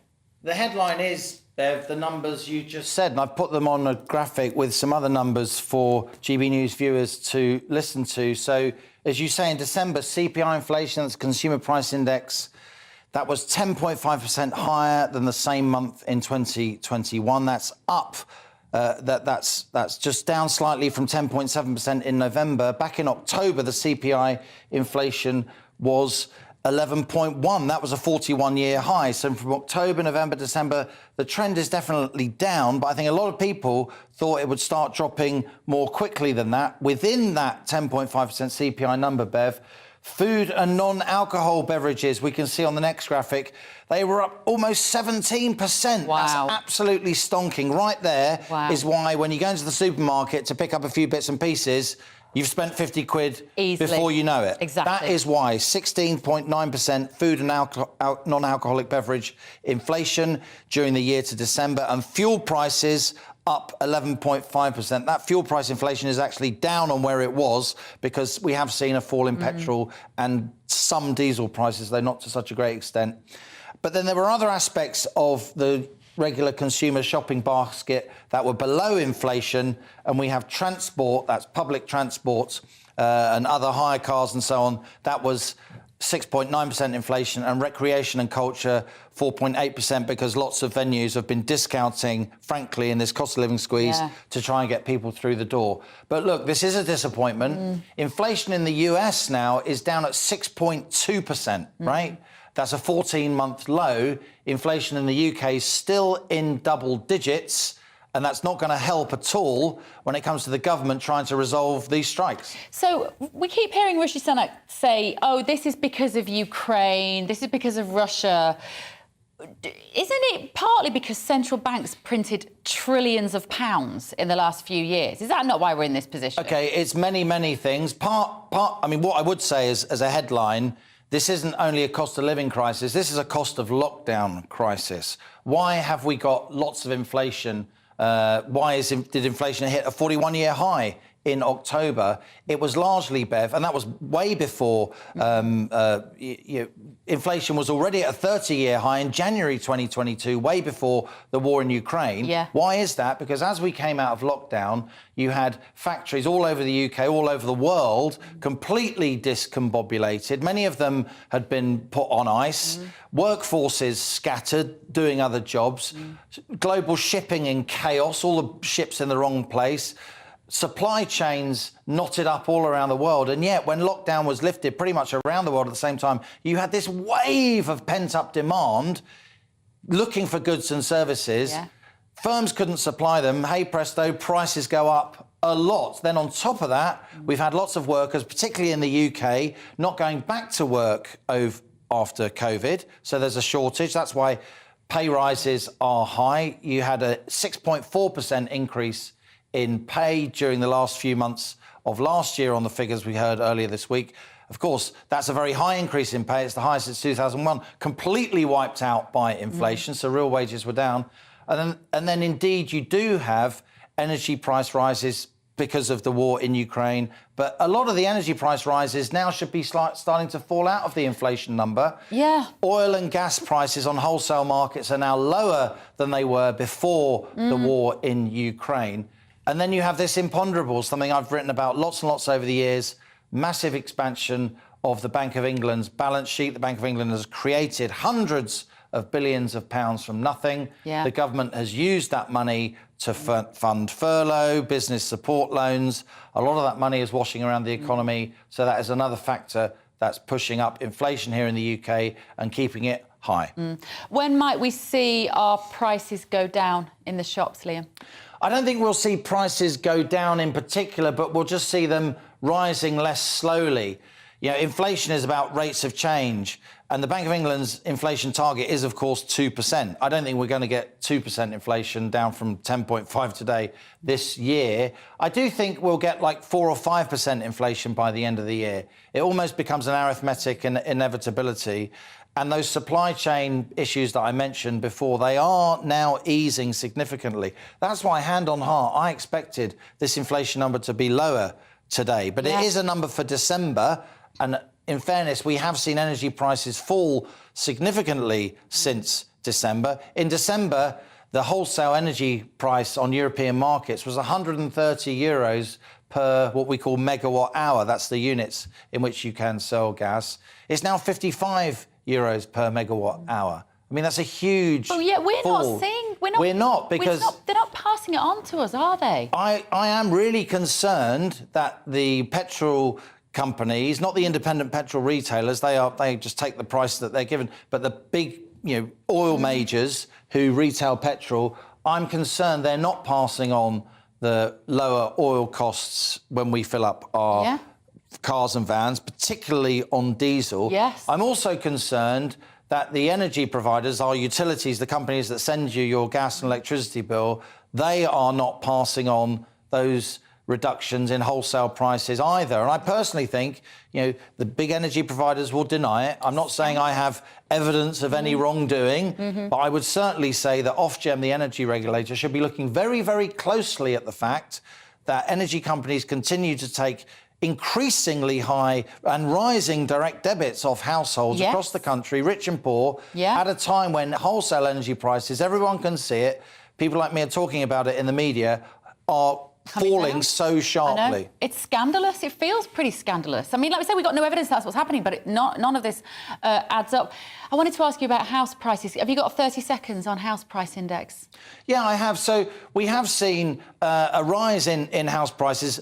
Earlier this week, I was reporting that house prices have been falling since October, and then we saw a rise in the month of January. But ONS figures out today, official Office for National Statistics figures, point to around a 9 or 10% increase in house prices officially across the year. Wow. Obviously, that's great if you're lucky enough to own your own home. The trouble is, Bev, that increasingly we don't own our own homes. The UK now is below the average of the European Union countries when it comes to home ownership. There's a whole generation of 20... Wow, that's a huge social shift. There's a whole generation of 25 to 34-year-olds who now can't get on the housing ladder, even if they're a couple with professional jobs, let alone, people without posh degrees and flashy occupations, just trying to get on that housing ladder.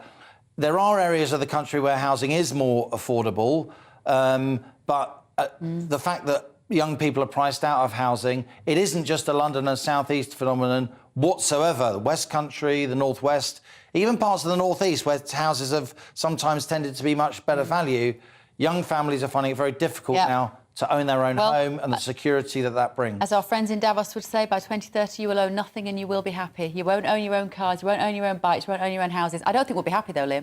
I'm happy every time you're here, Liam Halligan. Thank you so much. Now, after the break, my panellists will be back, Mike Parry and Molly Kingsley. They're going to be in the studio to look at some of the day's top news stories. One that's getting a lot of traction is the Mail headline. I asked my daughter's teachers not to call her a boy. This is a really interesting story about a girl that wanted to change her gender. The parents weren't keen. The teachers went ahead anyway. First, here's your morning's news.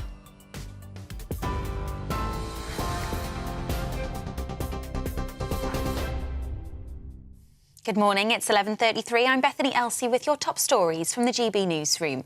The rate at which prices are rising has slowed for the second month in a row, but the cost of some food has hit a 45-year high. Figures from the Office for National Statistics said the rate of inflation fell to 10.5% in December.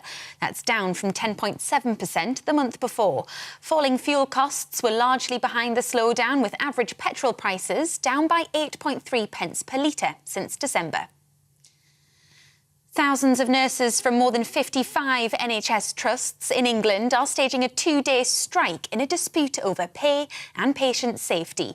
The action by members of the Royal College of Nursing is expected to lead to thousands of operations and appointments being cancelled. The Health Secretary, Steve Barclay, says he wants to work with unions to find a fair resolution, but he warned unaffordable pay rises will stoke inflation. Ukraine's President Volodymyr Zelensky says at least 15 people have been killed in a helicopter crash near the country's capital, Kyiv. The National Police Chief says Ukraine's Interior Minister, Denis Monastyrsky, was among those who died in the crash, which happened near a nursery in the town of Brovary. Officials say at least 29 people have been injured, including 15 children. And 106 migrants arrived in the UK yesterday in the first small boats to cross the English Channel in more than a fortnight.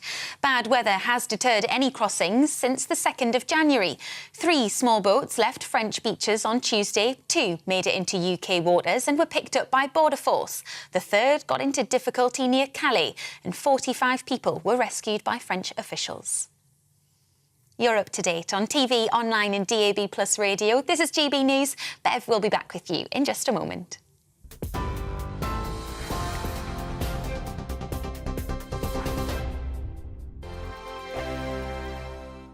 Monday to Thursday nights on GB News. At 6, it's Deems & Co. 7 o'clock, Farage. At 8, join Mark Stein. And at 9, Dan Wootton Tonight, followed by Headliners. On TV, radio and online. This is GB News. We are GB News, the People's Channel. Why not take us home with you by visiting the GB News shop at gbnews.store. You'll find all the official merchandise, a really good present actually for yourself, your friends or your family. We ship across the UK mainland at no extra cost. GB News, the People's Channel. Here on GB News Live, we'll be keeping you in the picture, finding out what's happening across the country and finding out why it matters to you. We'll have the facts fast with our team of reporters and specialist correspondents. Wherever it's happening, we'll be there from 12 noon on TV, radio and online. GB News, the People's Channel, Britain's news channel. Monday to Thursday on GB News, it's Bev Turner today from 10 a.m. We're going to be here for you, our GB News family, to keep you up to date, but also make you smile. There's a guy who went from puberty to adultery. And I can't wait to bring a few of my own opinions. I have no time for cultural totalitarianism. We'll engage in passionate, but always polite debate, with your thoughts and opinions at the centre of it all. Only on GB News, the People's Channel, Britain's news channel. Hi there, it's Stephen and Anne.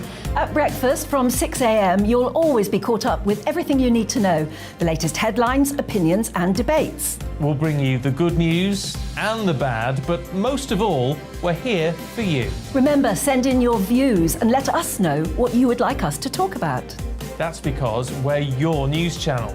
And every morning at 6 a.m, it's breakfast on GB News.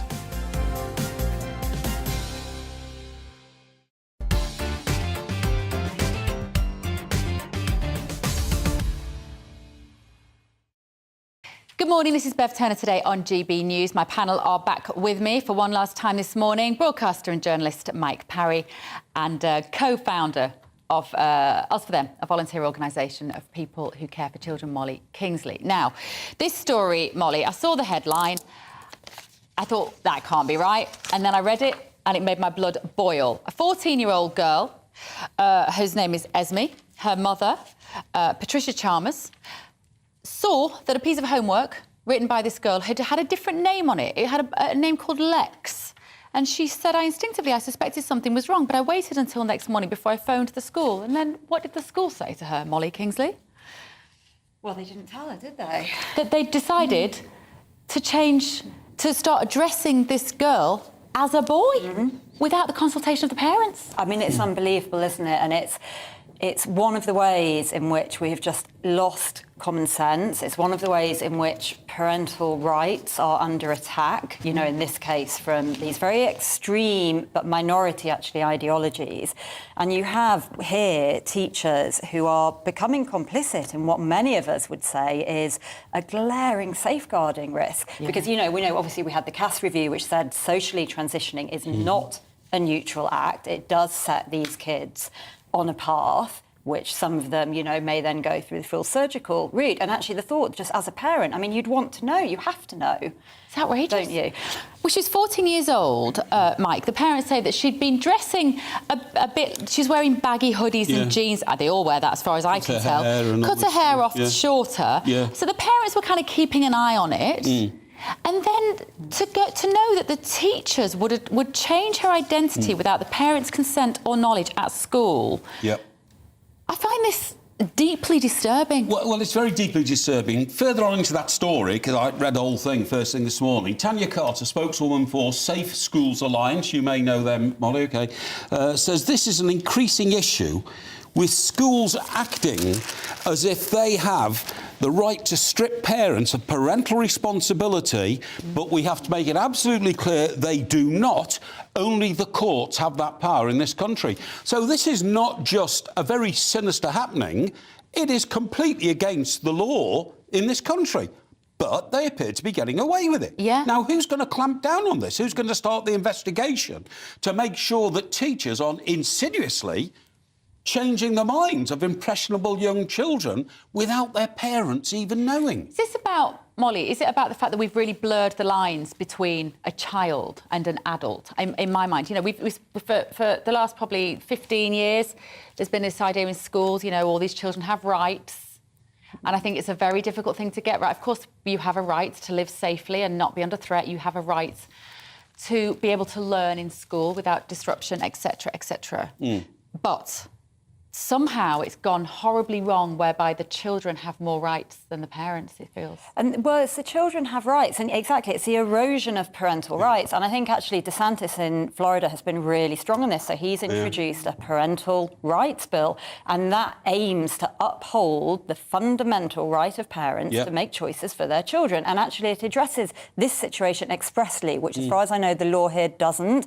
So what that says is schools simply can't not tell the parents. So if the school becomes aware of an issue, you know, which is very relevant to the child's mental health, which would include something like this, they have to tell the parent. Of course, Mr. DeSantis took on Disney, didn't he? You know, one of the world's biggest corporations, because he felt so strongly about it. Is it a right? Because it's funny, we mentioned DeSantis, obviously, as a Republican politician in America. Is there a right-left delineation to be made in this debate? It feels like there is, Mike. Well, I feel that there is as well, because where do you draw the line between socialism, liberalism in terms of thought? And when socialism drifts into liberalism and you mix the two together, the overwhelming feeling I always get is, we know we're right. You know what I mean? That's what it's always been like. You know, and it's for your own good. It's for your own good. Don't question us. I mean, all the signs here, they reported me to social services. So the school reported the parent to social services.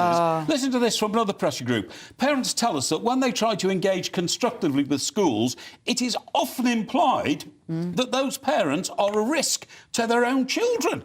And why can't teachers be more mindful of some of the most common underlying conditions like autism, ADHD, trauma and internalised homophobia, instead of reaching out into this really grey and unknown territory? Yeah, I couldn't agree more.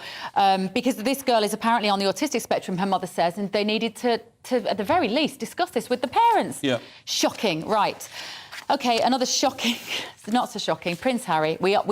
How this story has moved on. Don't switch off. He's being dubbed a stupid boy as growing number of ex-top brass criticise him for revealing his Taliban kill count. So Iran have used Harry's words in this book to justify hanging this British citizen amid growing row over this maniacal regime's bid to crack down on the population. Molly, this is the real-life consequences of what should have been a frivolous piece of autobiography. I mean, just so staggeringly naive and stupid. Where were the lawyers? Why were there no lawyers looking at this book? He got paid millions. He could have afforded legal advice. Surely you'd want that. But this is not illegal, you see. Molly, I accept everything you're saying. It's not illegal. But in terms of military well-being, it's a shocker. There's a security guard here in GB News I've just been chatting to at the door. Ex-serviceman. That's the sort of jobs they go into, isn't it? He said, never in my whole career, and he's had a long career in the military, would you ever, even after a few drinks, start trying to boast about the number of kills that you've got on the battlefield. Completely unheard of and completely outrageous. I don't think the publishers, you know, went through that book with a fine-tooth comb in case they found things that... Well, according to Harry, he had 800 pages and he dropped 400 of them in order to save the blushes of his family, that sounds like a blackmail threat to his father. You've written books, Mike. I've written 3 books. Normally, the lawyers go through these things with a fine-tooth comb and are very, very careful. And like you say, it isn't a legal issue, but it's certainly a moral and an ethical issue. Oh, I agree. I mean, look, if we're talking about things that don't get edited properly, we could perhaps talk about Jeremy Clarkson, you know, who, again, you think, how can these things sometimes appear in print? You know what I mean? But you're absolutely right. All I would say is it's become one of the biggest selling non-fiction books ever, and that's exactly what the publishers want. And even if a lawyer, because a lawyer should have had the responsibility to say it's not good form, even if that lawyer had said that, maybe nobody took any notice. No, absolutely. Holidays. Are you thinking about going on holiday? Well, not now, not really. Not looking at them. So this is holiday travel expected to be chaotic again this summer due to strikes. No, just stop. Let us just have 6 months, please, of calm. Molly, Go. Oh, you know what? So my kids are 9 and 6. We've given up going abroad. It's got that bad. And actually, I'm quite happy with that decision now. We've had great, last year we sort of did the whole glamping. We did England. We went to find bits of the UK that we wouldn't have seen. And you know what? It was a blessing. It probably wouldn't have been what I'd chosen for myself. And I have to say, I'm really missing not looking forward to a summer trip now. Yep. But equally, it has been so painful, particularly with kids. And also there's the uncertainty. So, the thing that I really object to as well, the strikes. You had obviously all the COVID testing palaver. Are they going to bring back restrictions? Are we actually going to be able to go? Yeah. Are other countries going to have to bring back restrictions, and then we'll have to cancel? And I'm just, I think particularly when you've got such limited time for holidays, you're just not up for that. Yeah. No. We've come to the end, guys. It's gone quickly, hasn't it? Unfortunately, we have to give way to Prime Minister's question time. That's absolutely this morning. fine. I don't mind people regarding the Prime Minister as a greater source of knowledge than me. I don't think that's true, Mike Parry. Now, I've been asking you about the nurses' strike back in December. 70% of you did not support the nurses' strike. I've asked you the same question today, and 57% of you say that yes, you do support the nurses' strike, with 43% of you saying no. So, right, thank you. It's flown by. Coming up next is GB News Live with Mark Longhurst. I'm Bev Turner. I'll see you tomorrow. Alex Deacon here with your latest weather update. You don't need me to tell you it's another cold one, a dry, sunny one for many, but we do have further wintry showers in places, heavy snow across northern Scotland and a mixture of rain, sleet and snow further west. It's actually in the east where we've got low pressure. That's pulling away, but it's still allowing the winds to be coming down from the north, hence why it is cold out there. Temperatures getting up to 5 or 6 degrees, which means the showers in the west will be more of a mixture of rain, sleet and snow and some hail. Snow mostly over the hills, but a covering in places still across Wales, Western England, Northern Ireland, and certainly more heavy snow showers to come across northern Scotland. Many central and eastern areas just staying dry and sunny, but it is cold, feeling especially cold in northern Scotland with a brisk wind. Temperatures generally 4 to 6 Celsius at best, and dropping sharply this evening, which means ice is likely to be a problem where we have further wintry showers coming in for Wales, more snow likely in North Wales and perhaps into parts of northwest England, along with Northern Ireland and again northern Scotland. The showers easing in the southwest, but again many central and eastern places dry and very cold. Could be some fog around as well, down to minus 10 to maybe minus 15 where there's snow lying on the ground in northern Scotland, and that's where most of the snow will be during Thursday. A few scattered flurries across parts of North Wales and northwest England perhaps, and still a few wintry showers for Northern Ireland, but many areas will be dry tomorrow with sunny spells, but it will be cold. Temperatures again for most only 3 or 4 degrees Celsius. The winds though fairly light, which means the frost will return very quickly on Thursday night. Again, it could be quite icy almost anywhere, but particularly where we've got the showers for Northern Ireland and northern Scotland, where we'll continue to see the snow building up. Any sign of the cold weather ending? Well, it's going to last until at least Friday. Slowly, milder air will creep into the west during this weekend.